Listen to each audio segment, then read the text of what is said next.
मंगल ग्रह बिल्कुल वीरान पड़ा है, लेकिन इसकी कुछ विशेषताएं ऐसी हैं जो पृथ्वी से मेल खाती हैं। जैसे पृथ्वी पर एक दिन 24 घंटे का होता है, वैसे ही मंगल का एक दिन 24 घंटे 40 मिनट का होता है, जो पृथ्वी से सिर्फ 40 मिनट ही बड़ा है। मंगल की सतह भी पृथ्वी की ही तरह रॉकी है। मंगल की धरती पर भी तूफान आते हैं। मंगल की जमीन भी पृथ्वी की ही तरह सेम मटेरियल से बनी है। मंगल पर भी अतीत में ज्वालामुखी फटे थे। यहाँ तक कि मंगल ग्रह पर तो हमारे सोलर सिस्टम का सबसे बड़ा ज्वालामुखी का पहाड़ मौजूद है, जिसका नाम है ओलिम्पस मॉन्स। मंगल ग्रह का निर्माण भी तभी हुआ था जब हमारी पृथ्वी का जन्म हुआ था, आज से लगभग 4.5 बिलियन साल पहले। लेकिन क्या पृथ्वी की ही तरह मंगल की धरती पर भी कभी जीवन ने श्वासें ली होंगी? 1960 में मंगल ग्रह पर सबसे पहली प्रोब भेजी गई। उससे पहले ऐसा माना जाता था कि मंगल पर भी पृथ्वी की ही तरह जीवन मौजूद होगा, वहां पर भी सिविलाइजेशंस होंगी। जब नासा का मैरिनर फ्लाईबाय मिशन मंगल पर पहुंचा, तो उसने मंगल की ब्लैक एंड व्हाइट तस्वीरें पृथ्वी पर भेजी। उन तस्वीरों को देखकर इंसानों की मानो एलियनों से मिलने की सारी संभावनाएं खत्म हो गईं, क्योंकि मंगल की आई वो सबसे पहली तस्वीरें ये साफ साफ बयां कर रही थीं कि मंगल एक वीरान ग्रह है, जहां जीवन का नामो निशान भी नहीं। लेकिन फिर भी नासा मंगल की धरती पर किसी भी फॉर्म में एलियन लाइफ खोजने के लिए उत्सुक था। इसलिए उसने अब मंगल की धरती पर उतरने की सोची और 1976 में नासा के वाइकिंग स्पेसक्राफ्ट ने मंगल की धरती को छुआ। वाइकिंग स्पेसक्राफ्ट के किसी अनजान ग्रह पर लैंड होने के बाद अभी भी वैज्ञानिक बड़े ही उत्सुक थे कि वो एलियनों से मिलेंगे और मंगल पर जीवन के सबूत ढूंढ लेंगे। लेकिन वाइकिंग स्पेसक्राफ्ट से मिली तस्वीरों ने फिर से पृथ्वीवासियों को मायूस कर दिया। मंगल की इतने करीब से ली गई तस्वीरों में मार्शियन सिविलाइजेशन तो नहीं, बल्कि धूल मिट्टी और पत्थर दिखाई दे रहे थे। वीरान पड़े इस ग्रह पर जीवन के रूप न देखकर वैज्ञानिक अब इस ग्रह पर माइक्रो रूप में ही सही किसी बैक्टीरिया के रूप में जीवन खोजने में जुट गए। और माइक्रो फॉर्म में जीवन खोजने के लिए सबसे अच्छी बात ये थी कि वाइकिंग यान में एक छोटी सी केमिकल लेबोरेटरी मौजूद थी, जिसमें कुछ केमिकल परीक्षण किए जा सकते थे।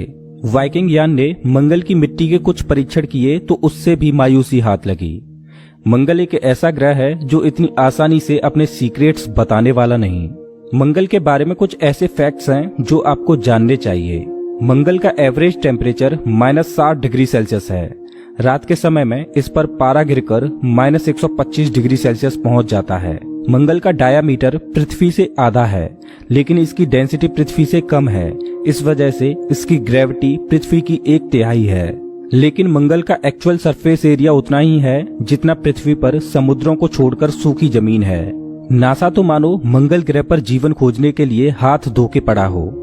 नासा ने 2003 में मंगल पर 2 रोवर्स भेजे, स्पिरिट और अपॉर्चुनिटी। ये दोनों रोवर्स उस समय की एडवांस टेक्नोलॉजी से लैस थे। विजुअल्स को और अच्छा बनाने के लिए उन रोवर्स में कैमरे को इतनी ऊंचाई पर सेट किया गया कि जितनी ऊंचाई पर इंसानों की आंख होती है। इस वजह से इन रोवर्स से मिलने वाली तस्वीरों को देखकर ऐसा लग रहा था जैसे मानो कोई इंसान वहां खड़ा होकर देख रहा हो। जैसे जैसे मंगल पर मिशन होते जा रहे थे, वैसे वैसे हम मंगल के बारे में और ज्यादा जानते जा रहे थे।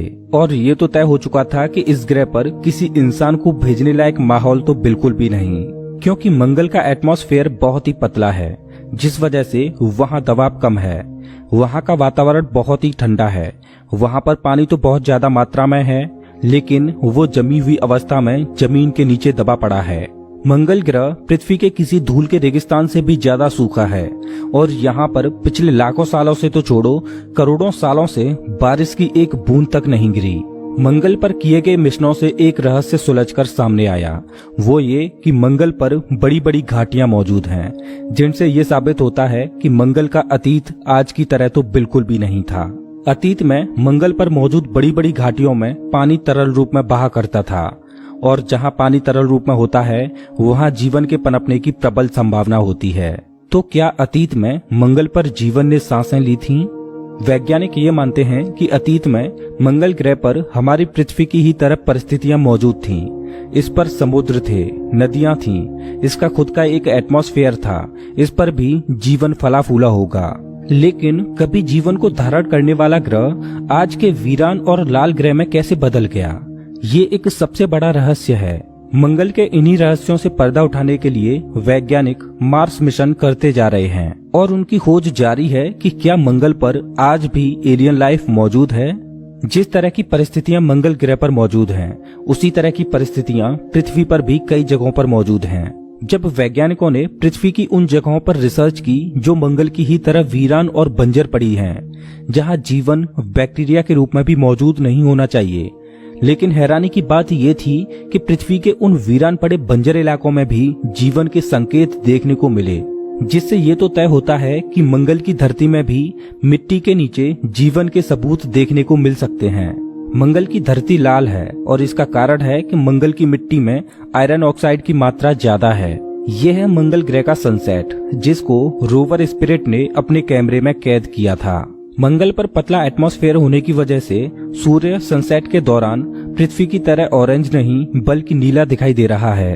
मंगल की धरती पर खड़े होकर क्षितिज में सूर्य के छिपने का नजारा कितना सुंदर है, लेकिन मंगल पर इससे भी सुंदर नजारा देखने के लिए मिलता है रात के समय, क्योंकि मंगल के दो छोटे छोटे चंद्रमा हैं, फोबोस और डीमोस, जो मंगल की रातों को और सुंदर बनाते हैं। लेकिन हर सुंदर दिखने वाली चीज अच्छी नहीं होती।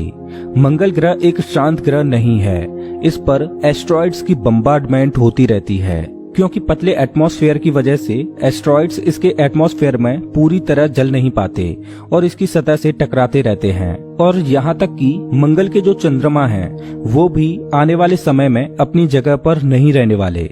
मंगल के चंद्रमाओं के छोटे होने की वजह से इनकी ग्रेविटी बहुत ही वीक है। अगर किसी दिन कोई भारी एस्ट्रॉइड मंगल के चंद्रमाओं के पास से गुजरा या मंगल के चंद्रमाओं से टकराया, उसी दिन मंगल के चंद्रमाओं का पाथ बदल जाएगा। उसके बाद हो सकता है कि ये मंगल के ऑर्बिट को छोड़ बाहर निकल जाएं या फिर मंगल से ही टकरा जाएं। अगर किसी एस्ट्रॉइड की वजह से ऐसा नहीं हो पाया तो भी मंगल के चंद्रमा खत्म हो जाएंगे, क्योंकि हर एक 100 साल बाद मंगल के चंद्रमा मंगल के पास 6 फीट खिसक जाते हैं। जैसे जैसे चंद्रमा मंगल के पास आते जाएंगे, वैसे वैसे मंगल की ग्रेविटी की वजह से ये टूट जाएंगे और टूटकर मंगल के चारों ओर बिखर जाएंगे, जिससे मंगल के चारों ओर एक रिंग बन जाएगी। लेकिन कुछ सालों में ही वो मटेरियल भी मंगल में ही समा जाएगा। लेकिन मंगल के चंद्रमाओं को पूरी तरह खत्म होने में अभी 50 मिलियन साल लगेंगे। भविष्य में मंगल ग्रह पर किए जाने वाले मानव मिशनों के लिए मंगल पर मौजूद धूल भी चिंता का विषय बनेगी। मंगल पर धूल के तूफान उठते रहते हैं और हर एक 3 सालों में लोकल धूल का तूफान ग्लोबली बन जाता है और महीनों तक धूल आसमान में उड़ती रहती है, जो सब कुछ ब्लॉक कर देती है। अभी तक मंगल पर जो सबसे चौंकाने वाली डिस्कवरी हुई है वो है मीथेन गैस की। अब आप कहोगे कि इसमें क्या खास बात है, तो आपको बता दूं कि कुछ लिविंग ऑर्गेनिज्म ऐसी हैं जो मीथेन गैस रिलीज करती हैं और किसी ज्वालामुखी से भी मीथेन गैस निकलती है, जो इस तरफ इशारा करती है कि या तो मंगल ग्रह पर किसी रूप में जीवन छिपा हुआ है, जिससे मंगल ग्रह बायोलॉजिकली एक्टिव है, या फिर मंगल की धरती में अभी भी हलचल जारी है, जो इसे जियोलॉजिकली एक्टिव बनाती है।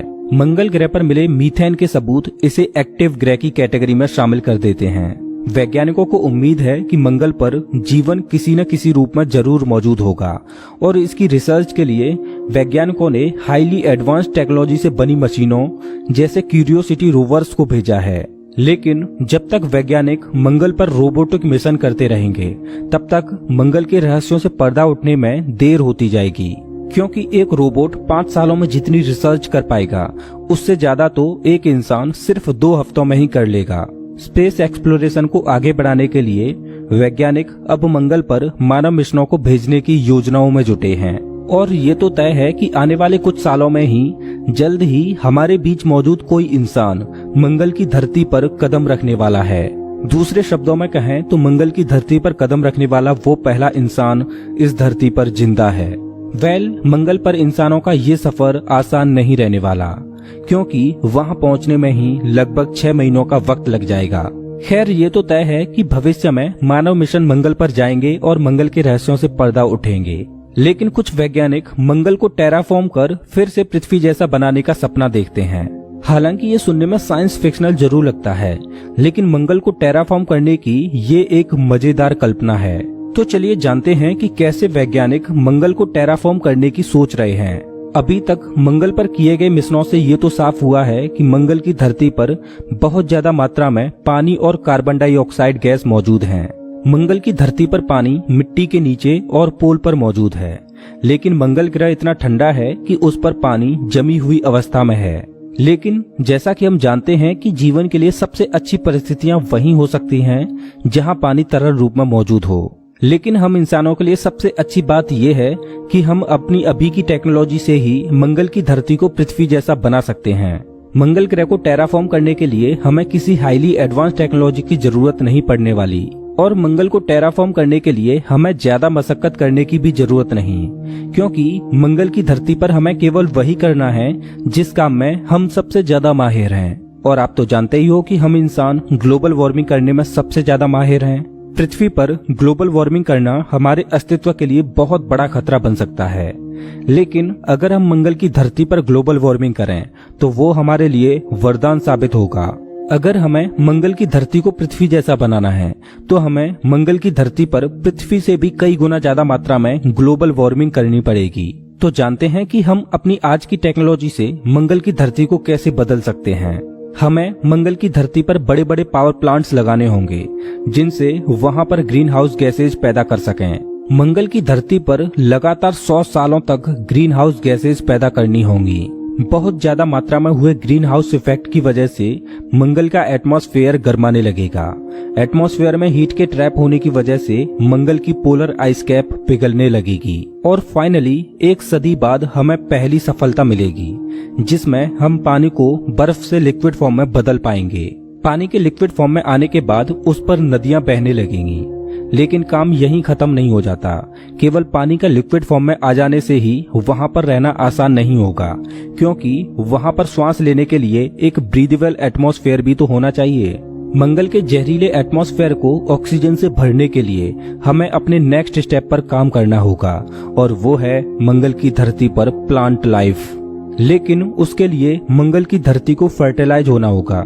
मंगल की सतह पर हुई खोजों के अनुसार ये पता चला है कि मंगल की मिट्टी में कुछ खनिज ऐसे मौजूद हैं जिससे जमीन उपजाऊ बनती है। हालांकि मंगल की धरती को पूरी तरह से उपजाऊ बनाने के लिए बहुत ज्यादा मशक्कत करनी पड़ेगी। जब मंगल की सतह पर मौजूद मिट्टी पूरी तरह से फर्टिलाइज हो जाएगी तो इस पर पेड़ पौधे आसानी से ग्रो कर पाएंगे, लेकिन मंगल की मिट्टी को फर्टिलाइज होने में कई साल लग जाएंगे। जब मंगल की मिट्टी फर्टिलाइज हो जाएगी तब इस पर पेड़ पौधे और घास उगने लगेगी और लाल ग्रह पर हरियाली छाने लगेगी। धीरे धीरे मंगल का जहरीला एटमॉस्फेयर श्वास लेने लायक एटमॉस्फेयर में बदलने लगेगा।